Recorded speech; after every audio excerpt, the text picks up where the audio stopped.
Welcome to Channel Today in History. In today's video we will talk about the day, August 16, 1977. Elvis Presley dies. The famous rock and roll singer and American actor Elvis Presley was born in Tupelo, in 1935, into a modest family, and was forced to work from an early age. At age 11, he got his first guitar as a gift from his parents. In 1948, his family moved to Memphis, one of the centers of musical activity in the country. When Elvis was just 19 years old, producer Sam Phillips, owner of Sun Records, decided to release a single of Elvis with the songs That's All Right, Mama and Blue Moon of Kentucky, which opened the doors of a radio program for Elvis country music, Louisiana Hayride, which was broadcast in 13 states. In 1955, as his popularity grew, Elvis Presley signed a contract with the RCA record label, and in 1956 he sold 300,000 copies of the song Heartbreak Hotel in 3 weeks, which turned out to be the first of his gold records. He also edited his first LP, entitled Elvis Presley,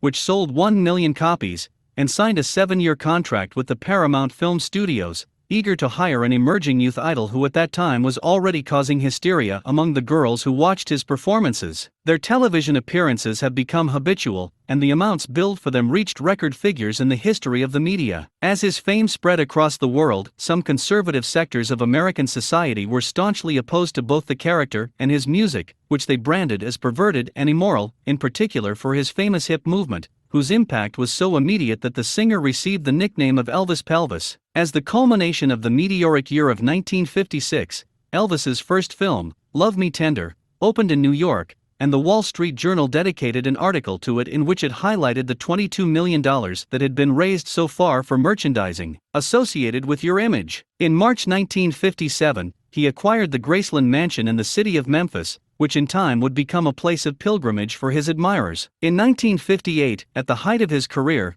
he was drafted into the army and sent to West Berlin, where he met Priscilla and Beaulieu, whom he would marry 9 years later. Elvis Presley returned in March 1960 and immediately resumed artistic activity, stringing together a long series of #1 albums with titles like It's Now or Never, or Are You Lonesome Tonight, and starring in at least 10 films, including Girls, Girls and More Girls, 1962, and Viva Las Vegas, 1964. In the second half of the 1960s, the British invasion began, starring groups such as the Beatles, which caused a certain erosion in the singer's popularity, aggravated by an apparent artistic crisis that lasted until 1968, when he was offered to star in a television special that became one of the greatest hits in television history. The early 1970s meant a new creative dip for Elvis Presley, compounded by drug addiction and seclusion in the private fantasy world his Graceland Mansion had become. After falling unconscious on stage on several occasions, he officially passed away from a heart attack on August 16, 1977. Despite his accelerated decline,